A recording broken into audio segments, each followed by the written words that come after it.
પણ રાતે દિવસમાં મેલડીને એટલું કે માં મેલડી તું કરી ખરી, તું કરી ખરી, તું કરી ખરી.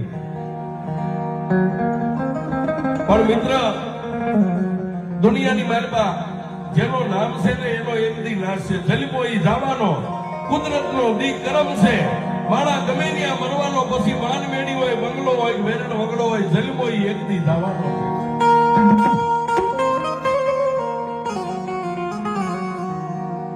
અને આ બધા બેઠેલા ભાઈઓ બહેનો, મારું જે મનનું મંતવ્ય છે સાહેબ, કે આપણા ઘરે કેલેન્ડર હોય, તારીખ્યું, એમાં દરરોજ એક પન્નું તોડીએ. સોમવાર, મંગળવાર, બુધવાર એક પન્નું ઓછું થાય. પછી છેલ્લા પન્ને દિવાળીનો છેલ્લું પન્નું દિવાળી આવે અને ફટાકડા ફૂટે, કેલેન્ડર પૂરું થઈ જાય. એમ એક દી આ કેલેન્ડર નો ફટાક્યો ફૂટશે, તેથી કેલેન્ડર પૂરું થાય.